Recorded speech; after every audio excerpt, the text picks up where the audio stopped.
Arratsalde on guztioi, eta mila esker gurekin izateagatik, gaur 2021ko urriaren 7ko ezohiko udalbatzar hontara ongi etorriak izan zaitezte.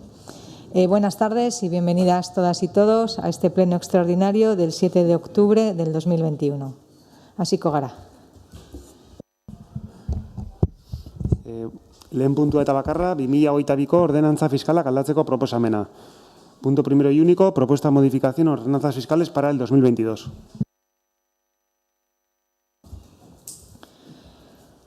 Gaur aurkezten dugun proposamena udala COVID-19ak Andoainarrengan eragindako krisiaren eragin ekonomikoa alden neurrian murrizteko hartzen ari den neurrien testuinguruan kokatzen da. La propuesta que hoy presentamos se sitúa en el contexto de las medidas que el Ayuntamiento de Andoain está tomando para reducir, en la medida de lo posible, el impacto económico de la crisis provocada por la COVID-19 en la ciudadanía andoainarra. Ondorioz, gobernu taldeak tasa eta zerga guztiak izoztea erabaki du 2022ko, naiz eta diru sarrerak murriztu diren. En consecuencia, el equipo de gobierno ha decidido congelar todas las tasas e impuestos de cara a 2022, aunque vayan a disminuirse algunos ingresos. Koherentziaz eta arduraz egindako proposamena da. Se trata de una propuesta realizada con coherencia y responsabilidad. Datorren urtean ez da igoerarik aplikatuko herritarrek jasan dezaketen presio fiskala alden neurrian murrizteko, naiz eta horrek udalari ahalegin berezia eskatuko dion. Diru gutxiako bilduko delako eta ondorioz baliabide gutxiago izango direlako. Baina zerbitzu publikoei eutsi nahi diegu eta pertsona zaurgarrienen beharrei erantzun inoratzean utzi gabe. El año que viene, por tanto, no se aplicará ninguna subida para tratar de reducir en la medida de lo posible la presión fiscal que pueda padecer la ciudadanía de Andoain.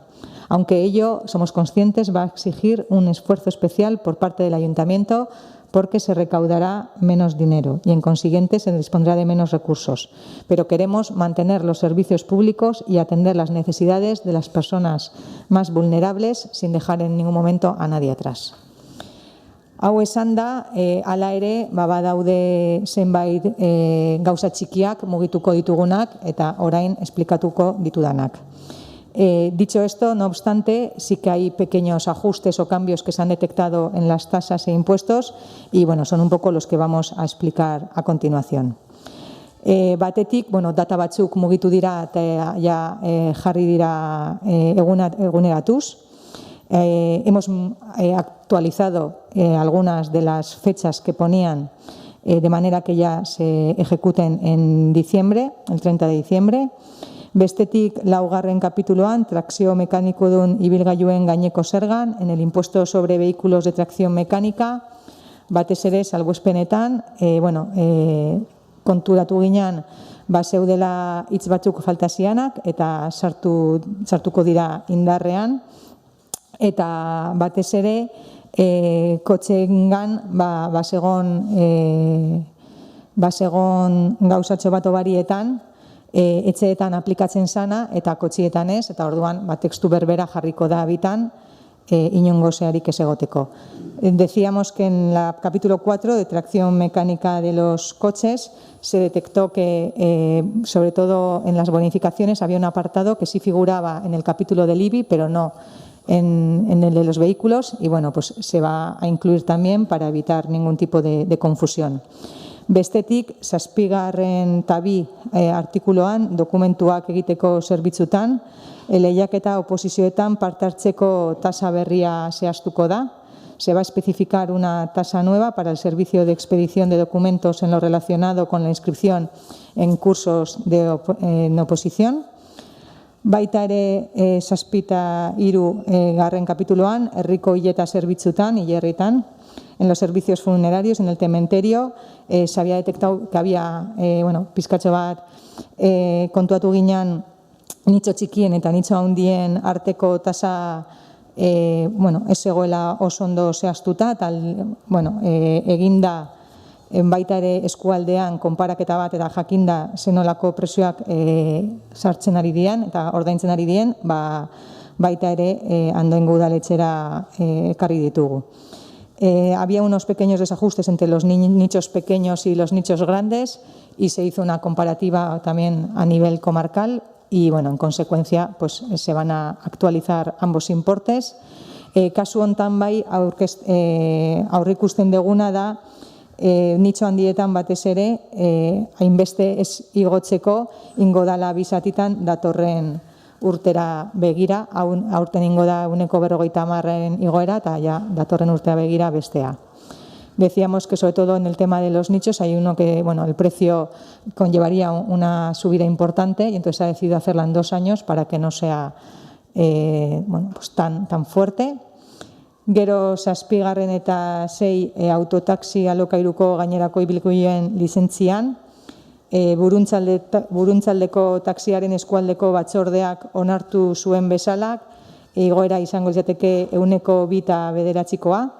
En las licencias de autotaxis y demás vehículos de alquiler, las tasas se incrementarán en un 2,9%, tal y como se aprobó en la Comisión Comarcal del Taxi de Buruntzaldea. Eta gero ja, 8 eta 2 kapituloan, batez ere salmenta lasterrak postuak edo antzekoak, orain arte kobratzen genuen metro karratuko, eta ingo dana da metro linealeko eguneko kobraketa hori.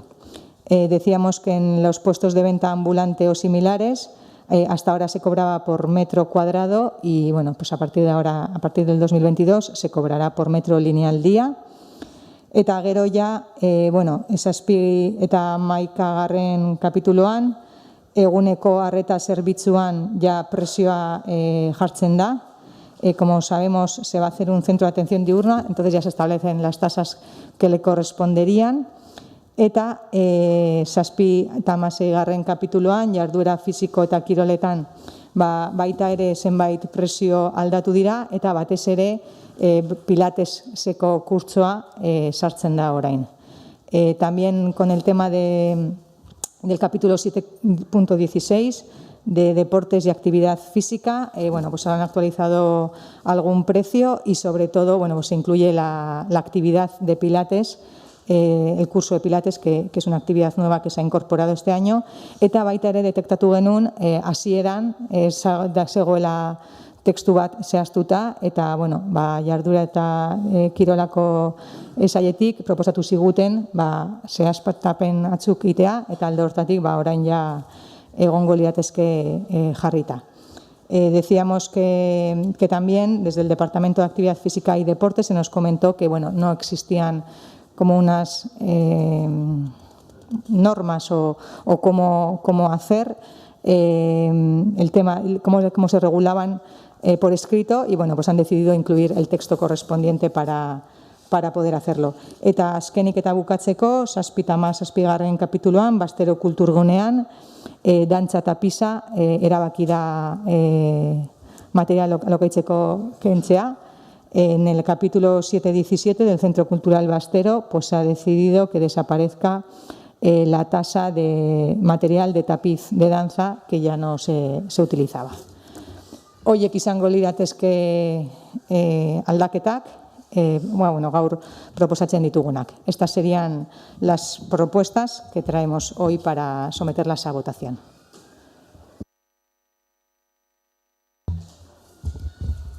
Kaixo atxaldeon denei. Bueno, entzun dugu udal gobernuaren proposamena zein dan, tasa kongelatzearena eta inpakto ekonomikoari aurre egiteko edo koherentziaz eta arduraz bezalako terminoak erabili dira, termino orokorrak, baina faltan bota dugu arrazoitzea zergatik eta azterketa zehatzago bat egitea. Hau esaten dugu, iaz adibidez, tasak onartu eta aste gutxitara ibili gineadako obariak eta salbuespenak bozkatzen handik aste gutxitara hasi eta batzorde ezberdinetan.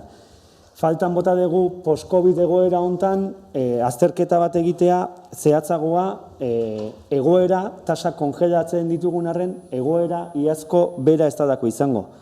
Eta orduan, arriskoa daukagudako berriz ere urrengo asteetan tasak obariak eta salbuespenak bozkatzen ibiltzeko. Baita ere esan nahi dugu, badaude da tasa batzuk, iaz onartu genitunak eta urte guztian aplikatu ez dianak, zaborraren txartedan adibidez. Eta hori oso larria iruditzen zaigu. Konturatuko zeate, onartutako tasa bat ez kobratzeak zer suposatzen duen, eta guretzako hori larria da. Eta hau dena 8 eguneko margenarekin, hau da, 8 egun izan ditugu, normalean 3 bat aste izaten deanean, hau dena lantzeko eta azterketa hau egiteko.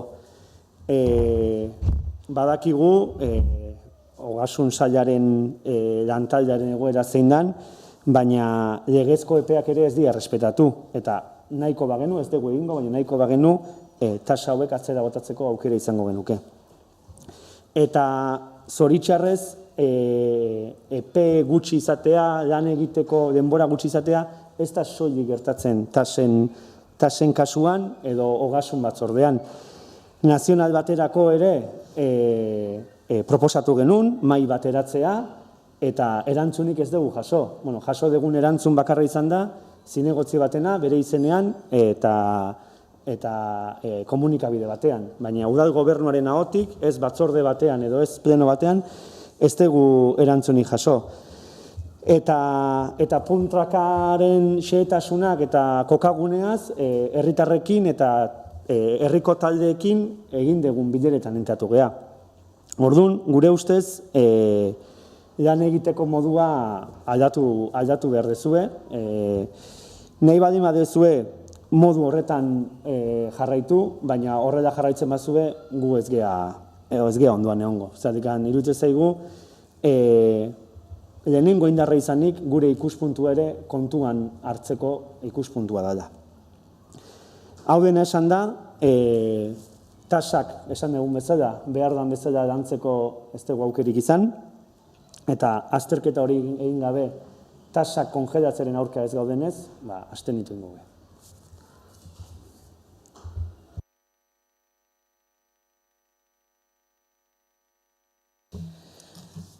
Atxaldeon, gaur eztabaidagai dugun gaia oso garrantzitsua da, bai herritarrengan duen eraginagatik eta baita ere udalaren ekite ahalmena baldintzatzen duelako. Zehazki, udalak zerga bidez jasoko dituen diru sarreretaz ari garelako. Orain urtebete nioen bezala, eutsi egin behar genion COVID-ak eragindako kolpeari, erakundeak lagungarri izan behar genuen, herritarrei pandemiaren eragin sozioekonomikoak arintzeko. Eustetik edo kontentziotik errekuperatzera pasa behar dugu. Normaltasun berrirako pausoak ematen hasi gara, nik ez nuke post-COVID egoera batean gaudela aipatuko, ez naiz ausartzen behintzat, baina normaltasun berri baterako pausoak ematen ari garela pixkanaka hori egia da. Horretarako ezinbestekoa da hazten jarraitzea, ekonomia berpiztea eta herriko jarduera ekonomikoak COVID-19 aurreko mailetara eskuratzea. Udalak pizgarri izan behar du bide lagun, herritarren bide lagun. Azken asteetan jakin ditugu datu makroekonomikoek ere joera baikorra dutela. Tamalez, eskala makrotik eta eskala makroa eta mikroa uztartu behar dira, eta oraindik badira gaizki pasatzen ari diren famili asko. Udal honek aurkezten duen tasa izoztearen proposamena bide horretan ulertu behar da, edo gu pentsat bide horretan ulertzen dugu. Andoaingo udalak, eta esango nuke baita gaineko erakundek ere, politika pizgarriak sustatzen jarraituko dutela, diru laguntza lerroak, kontsumoa sustatzeko kanpainak, exentzioak, laguntza bereziak. Hau da, herritarrak aurrera elkarrekin ateratzeko politikak sustatu nahi ditugu. Izango da, presio fiskala eta zergak egokitzeko garaia gure ikuspuntutik, baina oraindik behintzat ez. 2022 urte honetan, ez dugu herritarrengan zama gehiago jarri nahi. Honen bestez, tasen izoztearekin alde bozkatuko dugu.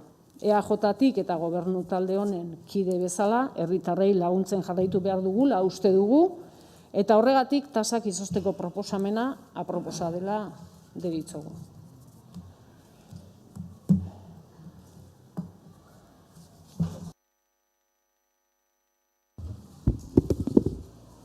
Interbentziorik gehiago ez balego, jarriko genuke gaia bozkatzera. Aldekoak?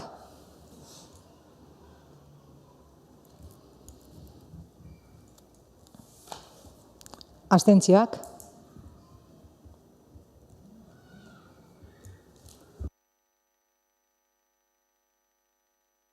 Gehiengoz onartzen da, se aprueba por mayoría.